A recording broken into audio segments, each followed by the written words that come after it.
Hello and welcome to my channel. My name is Jonathan Cohen, and today I'll be providing my list of fantasy books that are on my bookshelves that I own that I still need to read.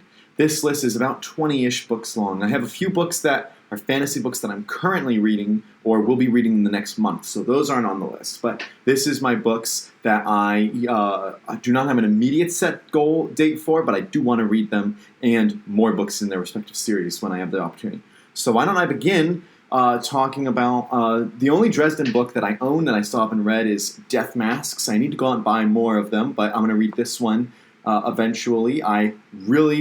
I thought that books 1 and 2 were not the best. I thought book 3 was amazing. I thought book 4 was really entertaining. I like the style of writing that Jim Butcher utilizes. So I'm really interested in reading this one. I also have 3 books from Elizabeth Haden's Symphony of Ages series. I read the first book, Rhapsody, and loved it. As I'm filming this, I'm reading books 2 and 3, and I'm sure I'm going to love them because I loved the book 1 so much. So I have book 4 in the series, which is, it starts a new trilogy, I think, Requiem for the Sun, and then you have Elegy for a Lost Star, and then you have The Assassin King. And so I own these, so I'll read these eventually when I have an opportunity. I also have some other books. I read the first book in the Dragonbone Chair, the Memory, Sorrow, and Thorn trilogy, and I have book 2, Storm Farewell, and Green Angel Tower, the massive book, and I'm interested in reading these. I love the covers. These are great covers. These were great finds, so I will read these eventually. So, next on my list is a book that I've had forever. I mean, I've had this book for a long time, and I just haven't felt the energy to read it, and that's The Silmarillion. It's being like a history of Middle-earth and not being focused on certain characters, not really being a novel, being more like this greater story, makes me a little bit nervous to read it. I tried picking it up once, wasn't the biggest fan, but I do want to read it because I love Tolkien's writing. And I'm also really enjoying The Rings of Power, which has references to the Silmarillion. So I am interested in getting into this book. Another book that I have that I read the first book and thought it was okay, and I have the second book and haven't been too excited to read it, but I do want to continue this series because everyone recommends it, and that is Dead House Gates, the second book. Excuse me. This is the second book in the Malazan Book of the Fallen series. I thought book 1 was super hard to follow, but everyone says book 1 is by far the weakest book in the series, and this follows different characters. So I might like this one better. So I'm definitely going to take my time when I do get to this one, but this is another fantasy book I do want to read.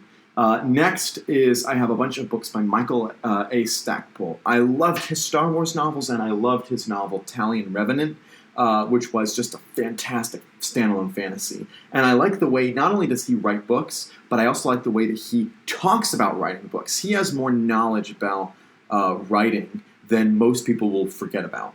He is just such an analytical mind. He's such a well-versed and well-read individual, and so I'm excited to read more of his books. I have a standalone by him, Eyes of Silver. This is a standalone fantasy novel, very much got that cheesy fantasy vibes from it. Haven't read much about it, but it looks like it's going to be a cheesy fantasy book, so I'm all in for it. I also have 2 books that he wrote that were supposed to tie into a gaming series, but also start an original universe type of thing. It's really complicated, but you have A Hero Born and An Enemy Reborn. I got all my Michael Stackpole novels signed by him when I met him, and these books are it's a duology. The first book he wrote, the second book he had his a friend kind of wrote an outline and kind of wrote strong part of the book, William F. Wu, and then Stackpole went back and rewrote the whole book himself, and so Stackpole has the credit for both books. They never really went further because the book sales weren't as fantastic, but it's Michael Stackpole, and I like the covers, and I'm interested to see where he goes with this. I like shorter fantasy books when I can because so much fantasy is so hard and long to get into, so I'm interested in seeing how I enjoy these. Next, when I met Michael Stackpole, he had the first book in his trilogy called A Secret Atlas. which is kind of like a seafaring fantasy trilogy. And I was like, you know what? I'll buy it because I wanted to support him, give him money, and also because it looks interesting. Very different type of cover than you see in fantasy. Don't know much about it, but again, Michael Stackpole is one of those fantasy authors that I can easily get behind. I only have book 1, so I'll read it, and if I enjoy it, I know where to find book 2 and 3 online. So that's my last Michael Stackpole novel. Then I have the first 3 Dragonlance novels. It's like a trilogy from what I understand. You have Dragons of Autumn Twilight, Dragons of Winter Night, and Dragons of Spring Dawning. For a while, the first book was on my TBR, and I was planning to read it, and then it just never happened. And I do intend to get back into the trilogy and read it. I love the fantasy covers. They really give me that kind of 70s, 80s type fantasy feeling. It has a classic feel to it, and of course, it's Dragonlance, so you know it's got that edge to it that classic fans love. So I do want to get into this eventually. As you see, I have a lot of books on here. I think it's 20 total, just about 20 or 21, somewhere around there.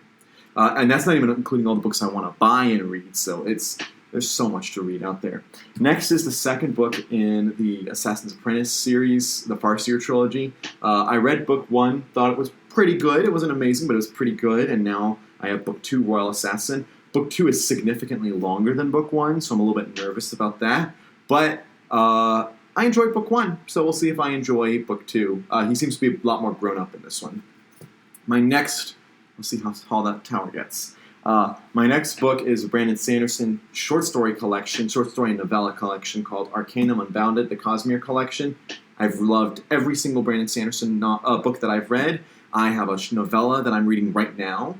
And so I am interested in seeing this, and if it's like anything else Brandon Sanderson written, it will be one of my favorite books ever. And I have read one of those novellas in here already, The Emperor's Soul, which I thought was brilliant. So I've already read part of the book, technically, and it was already well worth it. So I'm excited to read this one, too.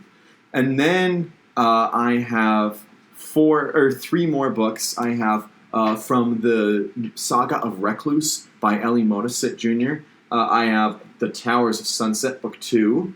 I have The Magic Engineer, Book 3. And I had The Order War, Book 4. I read the first book and loved it.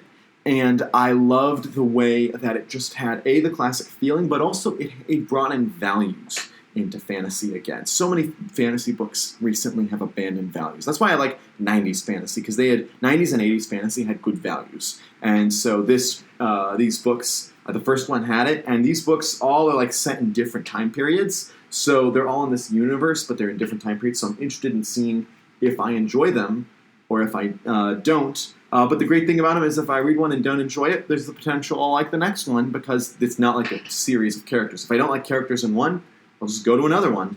So that's Towers of Sunset, Magic Engineer, and The Order War. So I'm interested in reading those. Finally, I have Fire and Blood by George R.R. Martin. As I think everyone who's watching it, I am loving House of the Dragon. House of the Dragon is a brilliant show, and I'm interested to see how it relates to source material. I've heard it compared to the Silmarillion a lot, and I was nervous about getting into the Silmarillion. I think that George Martin has a more approachable writing style than J.R.R. Tolkien, but I like J.R.R. Tolkien's themes better than George Martin's. So I'll see whether or not I like this. It's a big book, and it's only one of 2, because there's a second book that's gonna come out. But then again, with George Martin, you never know. So I will eventually get to this book. I bought it recently because I was just loving the show so much. In the words of Thanos, that was inevitable. All right, or I am inevitable. So that is my ranking. Not ranking. That is my list of all of the fantasy novels that I have yet to read that are all on my shelf. So if you've read any of these, let me know your comments down below. If you enjoy reading fantasy, tell me other books that should be on my list. That might be on my eventual list, but aren't on my current list. And then also, let me know if you didn't like any of these, or whatever thoughts you have. Also, did you see that fall coming just then? So until next time, I'm Jonathan, and thank you for watching.